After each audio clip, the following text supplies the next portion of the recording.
ડભોઈની ચારો ભાગોળ બહાર ગંદકીથી ખસભસતું શહેર રાત પડીની દુર્ગંધથી દુર્ગંધ મારે છે। લોકો પરેશાન। આવેલી વરસાદી ખુલ્લીમાં કાંસ અને ગટરોને લઈને દુર્ગંધ મારતા રાતે લોકો બેહાલ થઈ જાય છે। પરેશાન ડભોઈ નગરપાલિકા દ્વારા વહેલી તકે તેનું નિરાકરણ આવે અને લોકોમાં માંગ વિસ્તારમાં લોકો ખરીદી કરવા આવતા લોકોને પણ દુર્ગંધનો સામનો કરવો પડે છે। ગંદકી અને કચરાના ઢગને લઈને કોઈ મોટો રોગચાળો થશે ત્યારે નગરપાલિકાના સત્તા દિવસો ક્યારે જાગશે? સાફ સફાઈ ક્યારે કરાવશે? ત્યારે ડભોઈ એટલે દર્ભાવતીથી ઓળખાતું શહેર।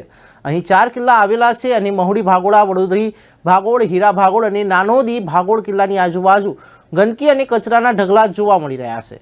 દરેક ભાગોળની વચ્ચે કચરો હતો, હવે વડોદરી ભાગોળ પાસે પણ કચરાના ઢગલા જોવા મળી રહ્યા છે।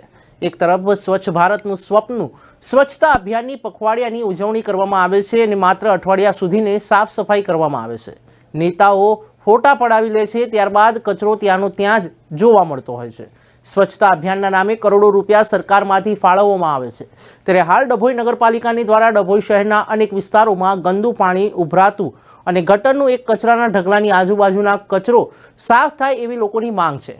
ઐતિહાસિક કિલ્લાને જોવા દેશ વિદેશના પર્યટકો અને સ્ટેચ્યુ ઓફ યુનિટી જતા પ્રવાસીઓ નિહાળવા માટે આવે છે, પણ કિલ્લાની આગળ પાછળ કચરો જોઈને તેઓ પણ જોતા રહી જાય છે। એક તરફ સ્વચ્છતા અભિયાનનું માત્ર કાગળ પર હોય એવું લાગી રહ્યું છે।